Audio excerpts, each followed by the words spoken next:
Hello friends, मैं हूं सन्मय प्रकाश और आप देख रहे हैं यूट्यूब चैनल सरकारी जॉब न्यूज़। सबसे पहले देखते हैं क्या क्या है इस वीडियो में इंपॉर्टेंट क्वेश्चंस। तो ऑस्ट्रेलिया के नए प्राइम मिनिस्टर कौन बन गए हैं, फोटोग्राफ देख रहे हैं आप, इनके बारे में बताएंगे। क्वाड समिट आयोजित हुई है तो किस शहर में और क्या क्या मुद्दे हैं चर्चा के। वर्ल्ड इकोनॉमिक फोरम समिट हो रहा है तो उसमें भारतीय डेलीगेशन का नेतृत्व किसने किया है। आर्चरी वर्ल्ड कप 2022 में भारतीय खिलाड़ियों ने कुल कितने मेडल जीते हैं। ISSF वर्ल्ड कप जूनियर 2022 में भारत ने कितने गोल्ड मेडल जीते हैं। लगातार कई गेम्स में गोल्ड की बरसात हुई है। राष्ट्रपति ने सुप्रीम कोर्ट में किन 2 नए जजों की नियुक्त किया है उनको। बांग्लादेश ने भारत को अपने किस बंदरगाह के उपयोग की पेशकश की। इसके अलावा भी कई और क्वेश्चन हैं, सब पर चर्चा होगी। शुरू करते हैं बिना देर के हुए, और लाइक बटन दबाना मत भूलना और शेयर कर दीजिए प्लीज़ तमाम मित्रों को। क्वेश्चन होगा, ऑस्ट्रेलिया के नए प्राइम मिनिस्टर कौन बन गए हैं। आंसर होगा एंथनी अल्बनीज। न्यूज़ आप देख रहे हैं और ये रहा फोटोग्राफ। कब शपथ दिलाई गई इनको, तो 23 मई को यानी आज ही गवर्नर जनरल डेविड हर्ले ने प्राइम मिनिस्टर की शपथ दिलाई है। और ये शपथ ग्रहण के बाद की तस्वीर है, ये है गवर्नर जनरल वहाँ राष्ट्रपति नहीं होते हैं। किसकी जगह ली नए प्राइम मिनिस्टर ने, तो स्कॉट मॉरिसन जो इससे पहले प्राइम मिनिस्टर थे, जो चुनाव हार गए, तो उनकी जगह अब एंथनी अल्बनीज को प्राइम मिनिस्टर बनाया गया है। लेबर पार्टी के नेता हैं, 59 ईयर उम्र है उनकी। इनके बारे में बताऊं, बचपन बेहद तंग हाली में बीता, गरीबी में। इनकी माँ दिव्यांग थी तो उसके चलते इनको पेंशन मिलता था और इसी से इनका लालन पालन हुआ, पोषण हुआ, पढ़ाई हुई।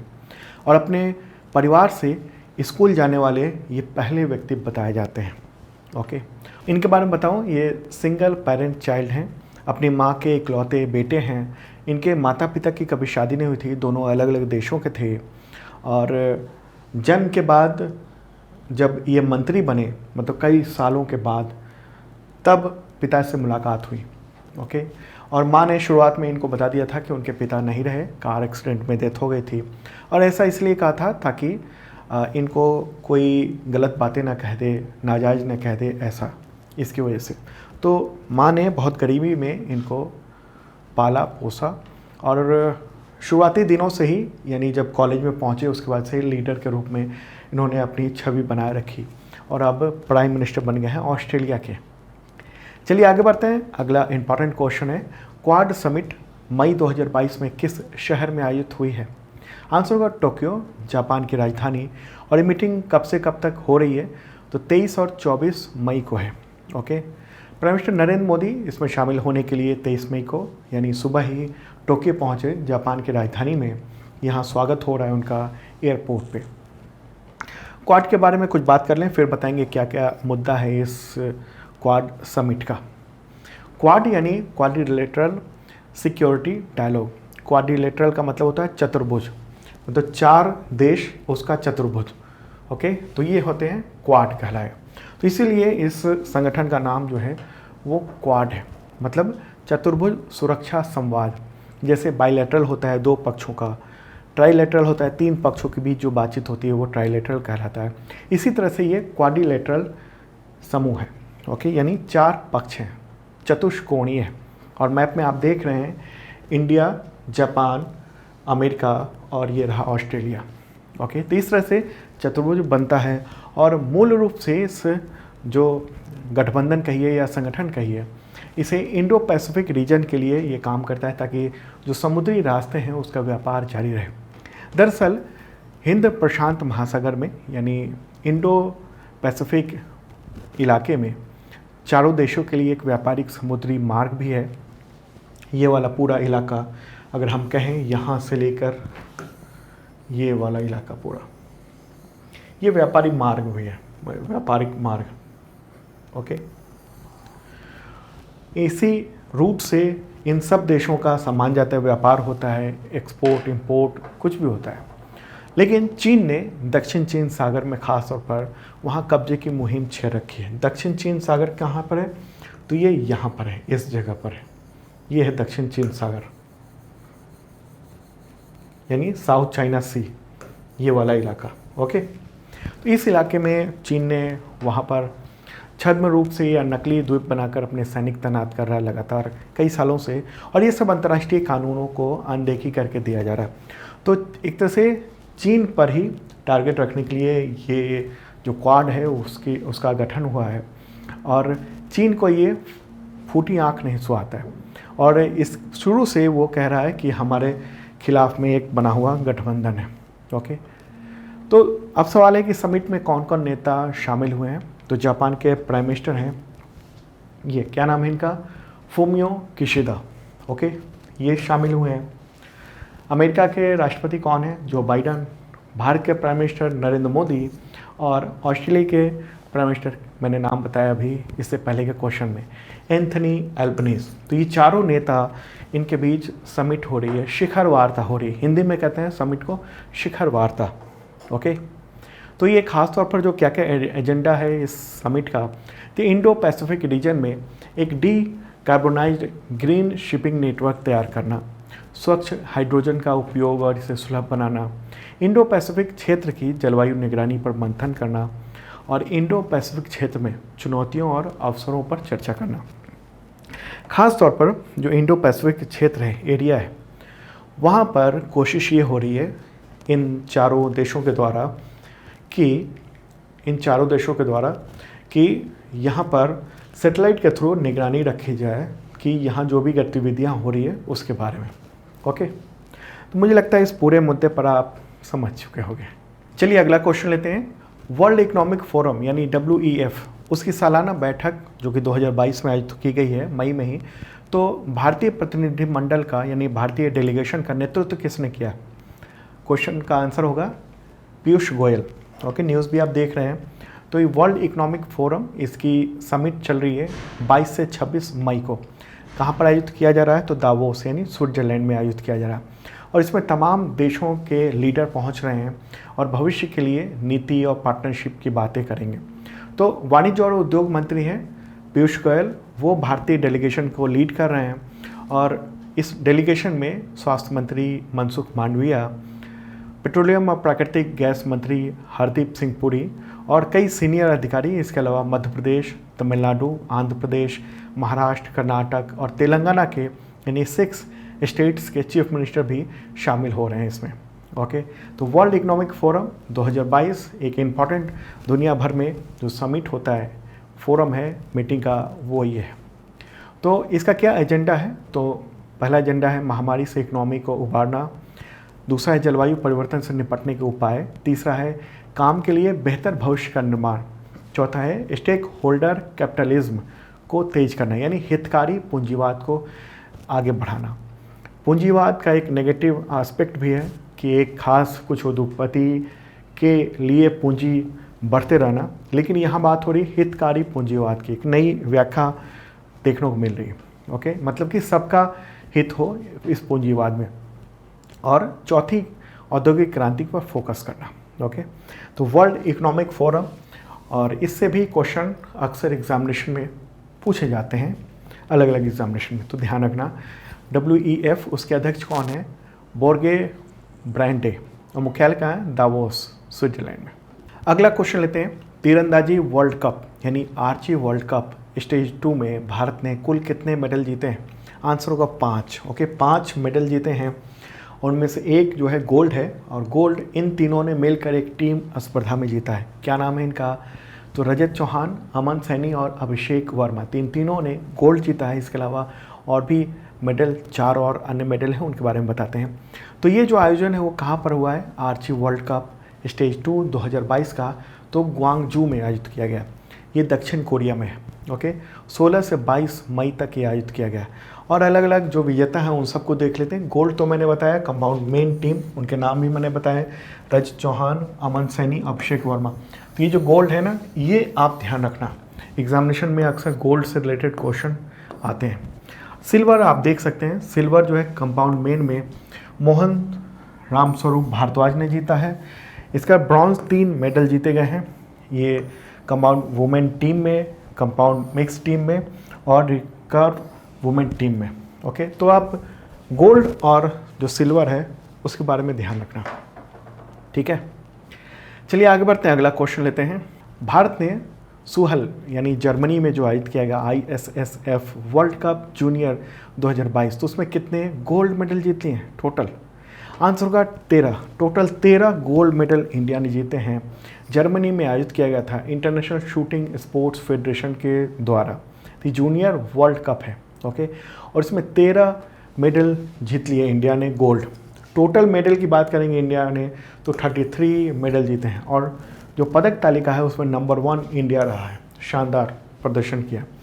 ओके, तो टोटल गोल्ड है 13, उसके अलावा सिल्वर है 15 और ब्रॉन्ज 5 मेडल जीते हैं। तो बेहतरीन परफॉर्मेंस इंडिया ने यहाँ किए। तो गोल्ड जीतने वाले खिलाड़ियों की सूची भी दे देता हूँ मैं। ये सब हैं टोटल जिन्होंने गोल्ड जीता है। 13 के 13 खिलाड़ी हैं, नाम आप ध्यान रखना और एक बार देख लो। रुद्रांक पाटिल, पार्थ मखीजा और उमा महेश मदीनेनी, ये मेंस एयर राइफल टीम में इन्होंने जीता है। फिर रुद्रांक पाटिल ने जीता है गोल्ड, इन्होंने men's 10 metre air rifle individual में जीता है। शिवा नरवाल, इन्होंने men's 10 metre air pistol individual में जीता है। सौरभ चौधरी, शिवा नरवाल और सरबजोत सिंह, इन्होंने मेंस एयर पिस्टल टीम श्रेणी में इन्होंने जीता है। 5वें हैं, यानी 5वां जो गोल्ड आया है वो अनीश भानवाल, विजयवीर सिद्धू और समीर, ये men's 25 metre rapid fire pistol team में। ओके, छठा है सिमरन प्रीत कौर बराड और विजयवीर सिद्धू, तो ये भी टीम मिक्स टीम में। मनु भाकर, ईशा सिंह और रिदम सांगवान, इन्होंने वुमेंस 25 मीटर पिस्टल टीम में।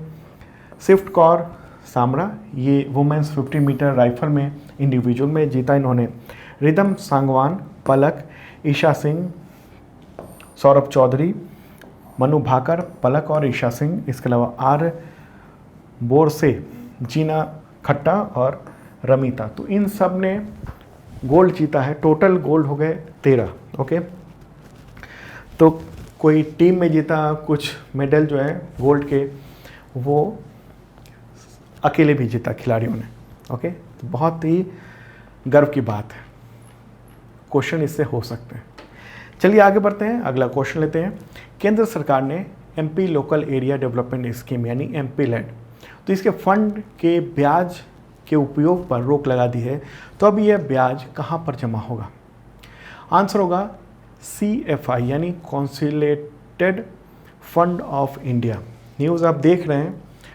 ओके, तो एमपी लेड के जो नियम है, कानून है, उसमें बदलाव किया गया।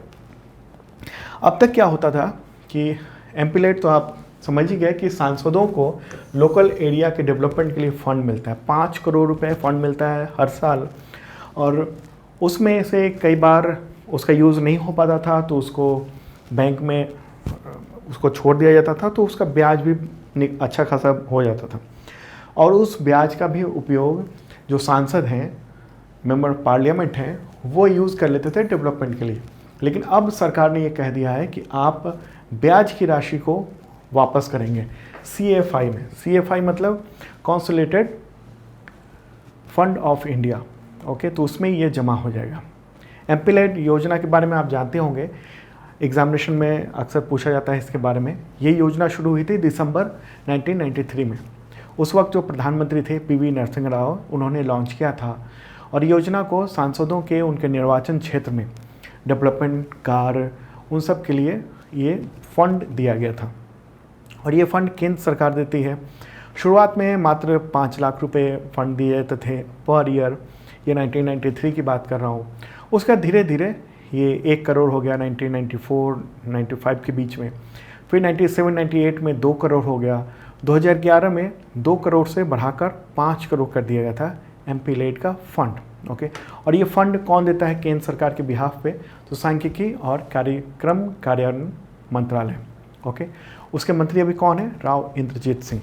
ओके, तो इस मंत्रालय के द्वारा ये फंड उपयोग किया जाता है। ठीक है, चलिए आगे बढ़ते हैं, अगला क्वेश्चन लेते हैं। राष्ट्रपति ने किन 2 नए जजों को सुप्रीम कोर्ट में नियुक्त किया है? आंसर होगा सुधांशु धूलिया और जमशेद बी पादरीवाला। न्यूज़ भी आप देख रहे हैं, तो दोनों जो हैं वो सुप्रीम कोर्ट के जज बन गए हैं। ये रहा फोटोग्राफ इनका। ओके, सुधांशु धूलिया जो हैं वो गुवाहाटी हाई कोर्ट के चीफ जस्टिस रह चुके हैं, और जमशेद बी पादरीवाला वो गुजरात हाई कोर्ट के जज रह चुके हैं। तो इन्होंने शपथ ले ली है। चीफ जस्टिस NV रमना ने इनको शपथ दिलाई और ये अब सुप्रीम कोर्ट के जज बन चुके हैं। ओके, चलिए आगे बढ़ते हैं, अगला क्वेश्चन लेते हैं। बांग्लादेश ने भारत को अपने किस बंदरगाह के उपयोग की पेशकश की है? आंसर होगा चटगांव। ओके, अब बांग्लादेश की प्राइम मिनिस्टर हैं शेख हसीना, तो उन्होंने ही अभी हाल ही में भारत से ये कहा है कि चटगांव का जो बंदरगाह है वो उपयोग कर सकते हैं। और ये बंदरगाह भारत के नॉर्थ ईस्ट इलाके के लिए बहुत लाभकारी है। ओके, तो एक बार मैं आपको मैप भी दिखाना चाहता हूँ इस रिलेटेड। तो आप देख रहे हैं ये प्यारा भारत है और यहाँ है बांग्लादेश। तो बांग्लादेश में जो चटगांव पोर्ट है यानी बंदरगाह है वो इस जगह पर है, यहाँ पर है। ठीक है, और इसी के पास में है दो राज्य इंपॉर्टेंट, ये है मिजोरम, ओके, और ये है त्रिपुरा। तो दो जो राज्य हैं उनको वहाँ सामान पहुँचाने में और ज़रूरत की चीज़ों पहुँचाने में, और वहाँ से अगर कोई सामान एक्सपोर्ट हो रहा है तो उसको वहाँ ले जाने में, बाहर ले जाने में, ये यहाँ पर बहुत ही इम्पॉर्टेंट रोल अदा करता है। ओके, और ख़ास तौर पे ये जो त्रिपुरा और मिजोरम, इसके अलावा असम के भी लिए वो बहुत ही फ़ायदेमंद होगा, असम, मेघालय और ये सब अलग अलग राज्यों के लिए। ओके, तो आसान ये भी होगा। अभी क्या है, पोर्ट चूँकि हम लोग बहुत ज़्यादा यूज़ नहीं कर रहे हैं इसका, तो इसलिए अगर सामान यहाँ जाना है तो यहाँ से ऐसे होकर यहाँ पहुँच रहे हैं। ओके, यहाँ बीच में हमारा समुद्री रास्ता बंद हो जा रहा है एक तरह से। लेकिन अगर हम चटगांव का जो पोर्ट है उसका यूज़ करेंगे तो हम आसानी से और बहुत जल्दी कम खर्च में अपने सामान उधर पहुंचा सकते हैं। ओके, यहाँ से हमने यहाँ से सामान भेज दिया इस जगह पर। ठीक है, तो एक इम्पॉर्टेंट बात है, अच्छी बात है, और ये उसकी ओर से यानी बांग्लादेश की ओर से ये एक प्रस्ताव आया है और सरकार इस चीज़ को स्वीकार करने वाली है। अगला क्वेश्चन लेते हैं। इन्फोसिस के CEO और MD के तौर पर किसे फिर से नियुक्त कर दिया गया है? अगर आपको पता होगा कि पहले से कौन है तो आंसर भी पता होगा। आंसर होगा सलिल पारेख। ओके, न्यूज़ भी आप देख रहे हैं और ये रहे सलिल पारेख फोटोग्राफ इनका। तो इनको फिर से इसी महीने हाल ही में फिर से नियुक्त कर दिया गया है। नियुक्ति अब 31 मार्च 2027 तक के लिए कर दी गई, यानी 5 और वर्ष उनको मिल गए हैं। ठीक है, 2018 में वो इन्फोसिस के CEO और MD का कामकाज उन्होंने संभाला था। अगला क्वेश्चन लेते हैं। अंतर्राष्ट्रीय जैव विविधता दिवस कब मनाया जाता है? आंसर होगा 22 मई। और थीम क्या है? सभी जीवन के लिए एक साझा भविष्य का निर्माण, सभी के जीवन के लिए। तो दोस्तों ये था इंपॉर्टेंट करंट अफेयर्स। कैसा लगा ज़रूर बताना कमेंट बॉक्स में, और मिलते हैं अगले वीडियो में। सुबह कोशिश होगी कि जल्दी आपको वीडियो मिल जाए, और जिन लोगों ने सब्सक्राइब नहीं किया ज़रूर कर लें और बेल आइकन दबाना मत भूलना ताकि नोटिफिकेशन आपको मिल सके, और शेयर कर दें तमाम मित्रों को।